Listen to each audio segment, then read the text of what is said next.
সবসময় মনে রাখতে হয়, তুমি যার জন্য রামের মা, তুমি সেই কৌশল্যাকেই চেনো না। তুমি যদি কৌশল্যাকে না চেনো, তুমি কোনোদিন রামকে চিনতে পারবে না। রামকে চিনতে না পারলে, কৌশল্যাকে চিনতে না পারলে, রামের চরিত্র তোমার সামনে ধরা দেবে না। হ্যাঁ, যখন রামচন্দ্র রাবণকে বধ করে মা কৌশল্যাকে ফিরে গিয়ে প্রণাম জানিয়েছে, মা কৌশল্যা রামচন্দ্রকে প্রশ্ন করছে, রাবণকে মারা হলো? আস্তে কথা বলবেন না। এক পা দুপা করে গিয়ে মা কৌশল্যা রামচন্দ্রকে প্রশ্ন করছে, রাবণকে মারা হয়ে গেল? রামচন্দ্র যদি প্রকৃত বুদ্ধিসম্পন্ন ছেলে না হয়ে কোনো সাধারণ ছেলে হতো, এক কথায় উত্তর দিয়ে দিত যে হ্যাঁ, রাবণকে মেরেই আমি তোমার কাছে এলাম। কিন্তু রামচন্দ্র সেই উত্তরটা দেননি। রামচন্দ্র উত্তর কি দিয়েছিলেন? রামচন্দ্র উত্তর দিয়েছিলেন, রাবণকে মারা হয়নি। কাকে মারা হয়েছে? ত্রিভুবনের সব থেকে বড় বীর, 10 মাথাওয়ালা 20 হাতওয়ালা চতুর্বর্গরূপী বেদের জ্ঞান স্বরূপ পণ্ডিত, নিজের অকাল বোধন দুর্গা পূজায় নিজের মৃত্যু আহুতি প্রদানকারী, পৃথিবীতে দেবাদিদেব মহাদেবের যত মন্ত্র আছে সমস্ত মন্ত্রের লেখক, সৃষ্টিকর্তা, পরম জ্ঞানী, পরম পণ্ডিত, পরম বিজ্ঞ, পরম প্রাজ্ঞের অহংকারকে বধ করা হয়েছে, রাবণকে বধ করা হয়েছে। হরিবল হরিবল। আমি অনেক অনেক বাড়িতে কীর্তনে গেলে শুনি, সেই বাড়ির বয়স্ক মায়েরা আমাকে বলে, বাবা আজ তাহলে কি লীলা গাইবে? আমি বলুন, কেন বলুন তো? বলে কি জানো, আমার বাড়িতে রামায়ণ আছে, আমার বাড়িতে মহাভারত আছে, আমার বাড়িতে গীতা আছে, আমার তো সব মুখস্থ, তুমি কি গাইবে? আমি সব পড়ে নিয়েছি, রামায়ণ মুখস্থ, মহাভারত মুখস্থ, গীতা মুখস্থ, আমার শোনার মতো কিছু নেই। আর তাহলে আপনি যদি সব পড়ে নিয়েছেন, তাহলে আপনি আমাকে বলুন, আপনার ছেলে মেয়ে নাতি নাতনি একজনও কেউ, তারা কি কেউ গুরু দীক্ষা নিয়ে সৎ পথে এসে, ভক্তি পথে এসে নিরামিষ সেবা করে ভগবানের ভজন করে? বলে ওটা এখনো করতে পারি। তাহলে আপনি এখন ধরে কি পড়েছেন? কি রামায়ণ পড়লেন? কি গীতা পড়লেন? শোনো, বাঙালি কোনোদিন লুঙ্গি পরবে না। রামায়ণ মহাভারত গীতা তুমি পরে পড়বে, আগে নিজের স্বরূপ চিনতে জানো না, নিজেকে চিনতে জানো না। লুঙ্গি বাঙালি পড়ে নাকি? লুঙ্গি কে পড়বে? লুঙ্গি হাসেম মিয়া পড়বে শুক্রবার করে, লুঙ্গি পড়বে, পাঞ্জাবি পড়বে, টুপি পড়বে, মসজিদে যাবে। বাঙালি লুঙ্গি পড়বে কি জন্য? ঘোষ, মন্ডল, চক্রবর্তী, ব্যানার্জি, হাড়ি, মুচি, মেথো, তেলি, কামার, চামার, ডোম, যে হোক, বাঙালি হিন্দু ঘরে জন্ম হয়েছে যার, সে লুঙ্গি পড়বে না। সব সময়ের জন্য মনে রাখতে হয়, নিজের জন্মভূমিকে সম্মান করতে আগে শিখতে হবে। যে মাটিতে জন্ম হয়েছে, হে বঙ্গভাণ্ডারে বিবিধ রতন, তা সবে অবদ আমি অবহেলা করি, পরধন লোভে মত্ত করিনু ভ্রমণ, পরদেশে ভিক্ষাবৃত্তি কুক্ষণে আচরি, কাটাইনু বহুদিন সুখ পরিহরি। সবার আগে নিজের বাংলা মাকে তুমি সম্মান করতে শেখো। যদি বাংলাকে সম্মান করতে না শেখো, নিজের জন্মভূমিকে সম্মান করতে না শেখো, তাহলে তোমার জীবনের সবকিছু বৃথা হয়ে যাবে। কেন? এত বড় সৌভাগ্য আমাদের, এত বড় সৌভাগ্য করে জন্ম হয়েছে আমাদের। মনে রাখবেন, মুসলমানদের ধর্মগুরু হযরত মুহাম্মদ তার মুসলিম ভাইদেরকে বলেছিলেন, আমি আল্লাহ নই, আল্লাহর দূত। খ্রিস্টানদের ভগবান যীশু খ্রিস্ট তার খ্রিস্টান সন্তানদেরকে বললেন, আমি ঈশ্বর নই, ঈশ্বরের সন্তান। কুরুক্ষেত্রের মাঠে গিয়ে ভগবান শ্রীকৃষ্ণ অর্জুনকে বলেছিলেন, আমি কোনো দূত টুত কেউ নই, আমি স্বয়ং ভগবান। হরি বল হরি বল। যার জন্য কোর্টে গিয়ে লাল কাপড়ে মোড়া বইটায় হাত দিয়ে শপথ করে, যাহা বলিব সত্য বলিব, সত্য ছাড়া মিথ্যা বলিব না। এটা কোরআন নয়, এটা বাইবেল নয়, এটা শ্রীমদ্ ভগবত গীতা। কেন? যারা কোর্টে গীতা রেখেছে ওরা কি আমার মতো টু পাস নাকি? কেন রাখলো গীতা? ওরা জানে গীতায় হাত দিয়ে কেউ যদি মিথ্যে কথা বলে, ইহজগতের কোর্টে ছাড়া পেলেও পেয়ে যেতে পারে, ঈশ্বরের কোর্টে বিচারটা তোলা থাকবে, ঠিক সময়ে গিয়ে বিচারটা হয়ে যাবে।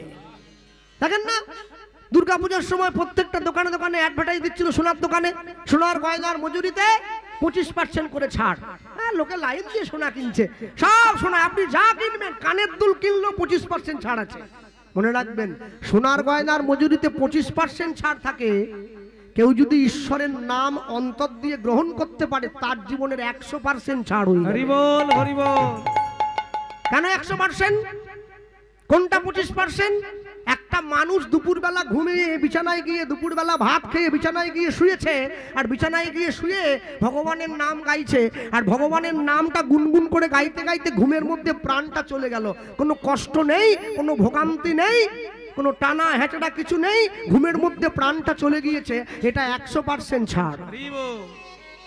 আর এমনও লোক আছে যে 10 বছর বিছানায় পড়ে আছে, পায়খানা পেচ্ছাপ করে গায়ে মেখে নিচ্ছে, মরতে চায় কিন্তু মরে না, এটা 25% ছাড়। আপনাকে ঠিক করতে হবে আপনার কোন ছাড়টা দরকার, 25 নাকি 100। যে মানুষটার জন্য আমরা চৈতন্য মহাপ্রভুকে এত কাছ থেকে পেয়েছি, যার জন্য চৈতন্য মহাপ্রভুকে আমরা পেলাম, হরিসভায় দাঁড়িয়ে সেই মানুষটার কথা আমরা শুনব। হরিসভায় দাঁড়িয়ে অধ্যকার গীতব্য লীলা মাধুর্য যে পরম বৈষ্ণব চৈতন্য মহাপ্রভুকে আমাদের সঙ্গে পরিচয় করিয়ে দিয়েছেন, সেই মানুষটা অন্য কেউ নয়।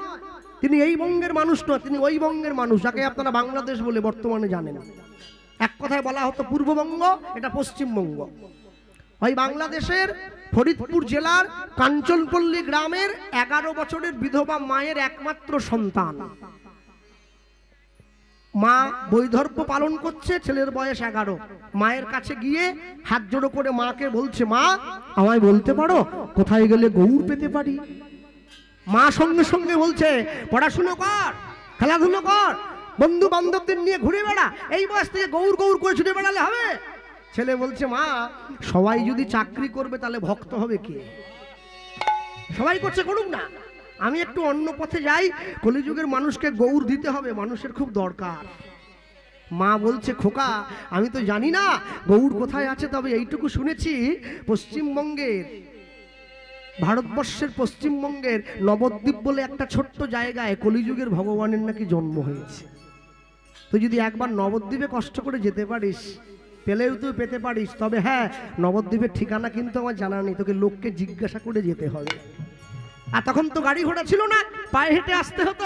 মায়ের কাছে প্রণাম জানিয়ে ছেলে নবদ্বীপে আসছে গৌর খোঁজার জন্য। হরিসভায় দাঁড়িয়ে আস্বাদিত গীতব্য লীলা মাধুর্য প্রথম থেকে গাইছি।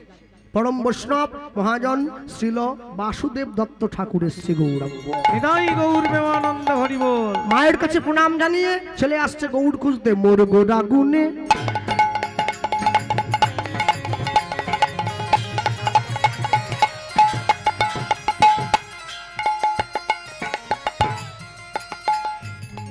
মোর গোড়া গুনে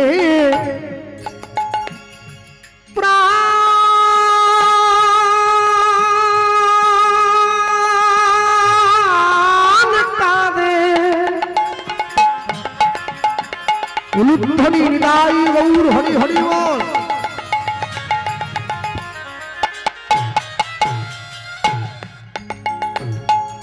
আমি আমি আমি কি বুদ্ধি করিব না গোরা গুনে গোরা গোরা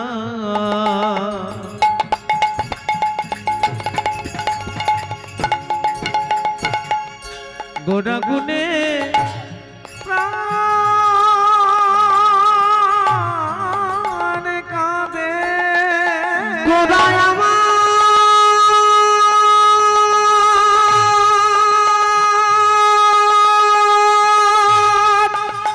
গোদায় আমার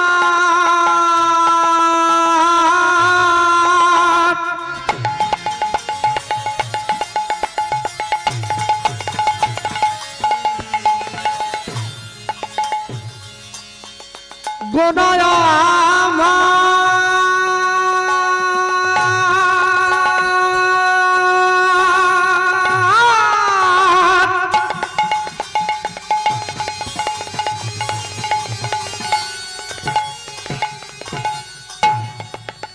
আমার আমার প্রাণ গোরা গোরা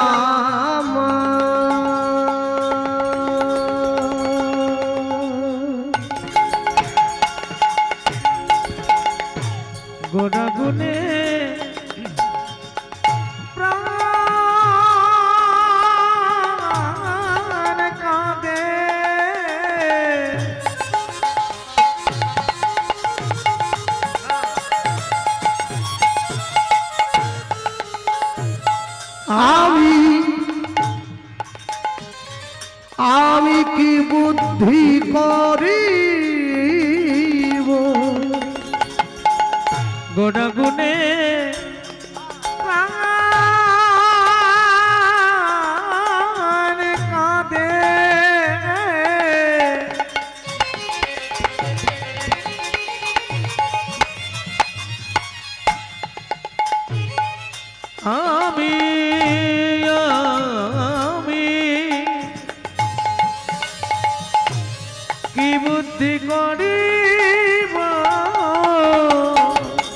বল গৌরাঙ্গ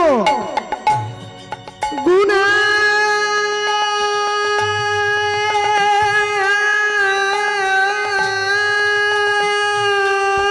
নিধি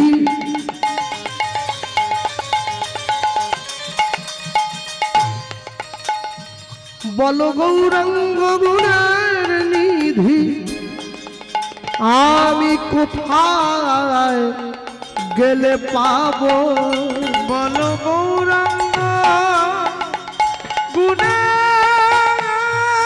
নিধি আমি কোথায় গেলে পাবো আমি গৌরাঙ্গ গুণের নিধি কোথায় গেলে পাবো গৌরাঙ্গ গুণের নিধি আমি কোথায় গেলে পাবো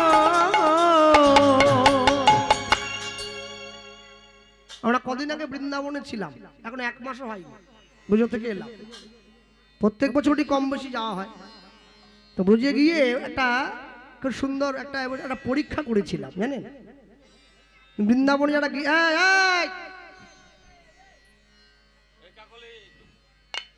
বৃন্দাবনে গেলে দেখবেন অনেক বানর থাকে, চশমা পড়ে গেলে চশমা নিয়ে পালায়, মোবাইল নিলে মোবাইল নিয়ে পালিয়ে যায়। আর এই বানরগুলোকে যদি ওই একটা করে কলা দিয়ে দেন ওরা একবারে খুব খুশি হয়, কলা চাওয়ার জন্য আসে কাছে আর কি। তার মাকে গিয়ে বললাম একটা 50 টাকার নোট দেখি। মা বলে টাকা নিয়ে কি দাও না। হাতে টাকাটা দিয়েছে, তো এক হাতে টাকা আর এক হাতে 2টো কলা ধরেছি এইভাবে। এবার বানরটার দিকে বাড়াচ্ছি, দেখলাম ও পাঁচিল থেকে নেমে এসে চিন্তা করছে কোনটা নেব, টাকা না কলা। তা ও তো 50 টাকার গুরুত্ব বোঝে না, ও কি করলো টাকাটা নিল না, বুঝলেন, চট করে হাত থেকে কলা 2টো নিয়ে দৌড় দিল। আমি টাকাটা নিয়ে গিয়ে মাকে ফেরত দিলাম। মা বলছে তাহলে এটা দিয়ে কি প্রমাণ হয়? তাহলে এটাই প্রমাণ হয় যদি বানরটার প্রকৃত বুদ্ধি থেকে থাকতো ও কলাটা নিত না, ও টাকাটা নিয়ে যেত। কেন? যদি প্রকৃত বোধ থাকতো এইটুকু মাথায় পরিষ্কার জায়গা দিয়ে দিত যে যদি আমি কলাটা না নিয়ে টাকাটা নেই, টাকাটা কাছে থাকলে আমি অনেকগুলো কলা কিনতে পারবো, কিন্তু 2টো কলা বেশিক্ষণ আমার কাছে থাকবে না। আর টাকাটা থাকলে অনেকগুলো কলা কেনা যায়। সংসারী মানুষের সামনে 2টো জিনিস একসঙ্গে দাঁড় করানো আছে, একদিকে গোবিন্দ চরণ, একদিকে সংসার। মানুষের বোধ নেই, মানুষ যদি চায় তাহলে গোবিন্দ চরণটা নিয়ে নিতে পারে। গোবিন্দ চরণটা নিলে সংসারটা ফ্রি পাওয়া যায়, বাই 1 get 1 ফ্রি। কিন্তু সংসারটা নিয়ে নিলে গোবিন্দ চরণটা বাদ হয়ে যায়। আর যে সংসারের মধ্যে থেকে গোবিন্দকে ডাকে সেটা তো কৃষ্ণের সংসার। আমি যখনই সংসারটাকে জড়িয়ে ধরলাম, গোবিন্দ চরণটা আমার থেকে আস্তে দূরে চলে গেল। কারোর যদি বাড়িতে মুদিখানার জিনিস শেষ হয়ে যায়, তাকে মুদিখানার দোকানে যেতে হয়। সবজির দোকানে গেলে মুদিখানার জিনিস পাওয়া যায় না। কারো যদি বাড়িতে টিভিতে ছবি না আসে, তাকে টিভির মিস্ত্রির কাছে যেতে হয়। কলের মিস্ত্রির কাছে গেলে টিভিতে ছবি আসবে না। কেউ যদি ভগবানের সঙ্গে সাক্ষাৎ করতে চায়, তাকে ভক্তের কাছে যেতে হয়। অভক্তের কাছে গেলে কোনোদিন ভগবানের সঙ্গে দেখা করা যায় না। এতক্ষণ পর্যন্ত ছেলেটা যাদেরকে জিজ্ঞাসা করছে সকলে অভক্ত, যাকেই দেখছে তাকেই জিজ্ঞাসা করছে ভাই আমায় বলতে পারেন কোথায় গেলে গৌড় পাওয়া যায়? এ বলে চিনি না, ও বলে জানি না, ও বলে নামই শুনিনি কোনোদিন। আর এই বলতে বলতে বলতে বলতে হঠাৎ করে একজনের সঙ্গে দেখা হয়ে গেছে যে গৌড়কে চেনে। হঠাৎ করে যখন ছেলেটা বলে উঠলো আমায় বলতে পারেন বাবা ঠাকুর কোথায় গেলে গৌড় পাওয়া যায়, ওই লোকটা সঙ্গে সঙ্গে ছেলেটাকে বলে উঠলো তুই যে গৌড় নিবি বলছিস, তুই চাইলেই তো পাবি না। তবে মনে রাখিস এই যে মাটির পথটা দেখছিস, এই মাটির রাস্তা দিয়ে সোজা চলে যাবি, একটা গ্রাম পড়বে, যে গ্রামটার নাম নবদ্বীপ। কি করে বুঝবো কোন গ্রামটা নবদ্বীপ? যে গ্রামের পাশ দিয়ে গঙ্গা বয়ে গেছে ওটাই নবদ্বীপ। তাই তাহলে যে গ্রামের পাশ দিয়ে গঙ্গা বয়ে গেছে ওটাই যদি নবদ্বীপ হয়, তাহলে তো ডায়মন্ড হারবারের পাশ দিয়ে গঙ্গা বয়ে গেছে, ওটা কি নবদ্বীপ নাকি? না না, ওটা নবদ্বীপ হবে কিসের জন্য? তাহলে যে গ্রামের মানুষ সব সময় মুখে গৌরের গুণগান করে সেই গ্রামটার নাম নবদ্বীপ। যা এক পা দু পা করে হাঁটতে হাঁটতে চলে এসেছে নবদ্বীপের দরজায়। মা গঙ্গার পাড়ে বসে আছে, মনে মনে চিন্তা করছে এমন কাকে জড়িয়ে ধরবো, যাকে জড়িয়ে ধরলে যে আমাকে গৌরের ঠিকানাটা বলে দিতে পারবে।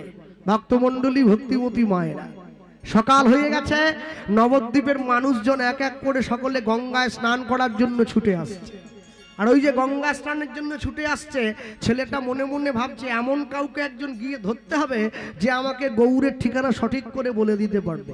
আসতে মোট কথা, যাহাকে দেখিলে মুখে আসে কৃষ্ণ নাম, জানিবে সেই বৈষ্ণব তাকে করিবে প্রণাম। হরি বল। তো লুকিয়ে বসে রয়েছে। আর ওই সময় ছেলেটা লক্ষ্য করছে একজন বাবাজি এই পথেই আসছে গৌরের গুণগান করতে করতে গঙ্গা স্নানের জন্য। ছেলেটা বুঝে নিয়েছে বাবাজির পায়ে গিয়ে ধরবো, যা হবে হবে। লুকিয়ে বসে আছে, আর বাবাজি তো এই পথেই আসছে।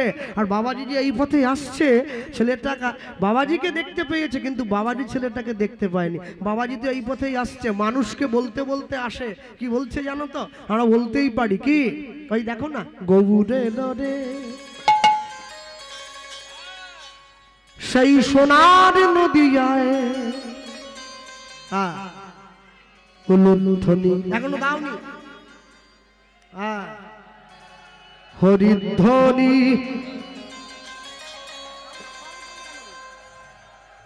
শব্দ শোনা যায় গৌরে লোরে। একটু হাত তোলা যায়, একটু তালি দেওয়া যায়, বাহ, বলো গৌরে লোরে সোনার নদী যায়, উলুধ্বনি হরে ধ্বনি শব্দ শোনা যায় গৌরে লোরে। উলুধ্বনি সোনার নদী গায়, উলুধ্বনি হরি ধ্বনি শব্দ শোনা যায় মোদের গৌরে লোরে। ওই তো গৌরে লোরে সোনার নদী যায়, উলুধ্বনি হরে ধ্বনি শব্দ শোনা যায় গৌরে লোরে। সোনার নদী গায়, উলুধ্বনি হরি ধ্বনি শব্দ শোনা যায় মোদের গৌরে লোরে। গৌরে লোরে সঙ্গে নিতাই লোরে, গৌরে লোরে সঙ্গে নিতাই লোরে। ওই তো গৌরে লোরে সঙ্গে নিতাই লোরে, গৌরে লোরে সঙ্গে নিতাই লোরে। গৌরে লোরে সোনার নদিয়ায়, উলুধ্বনি হরে ধ্বনি শব্দ শোনা যায় গৌরে লোরে। ওই তো গৌরে লোরে তাই নদিয়ায়, উলুধ্বনি হরি ধ্বনি শব্দ শোনা যায় মোদের গৌরে লোরে। ওই তো গৌরে লোরে সোনার নদিয়ায়, উলুধ্বনি হরে ধ্বনি শব্দ শোনা যায় গৌরে লোরে। ওই তো গৌরে লোরে সোনার নদী গায়, উলুধ্বনি হরি ধ্বনি শব্দ শোনা যায় মোদের গৌরে লোরে।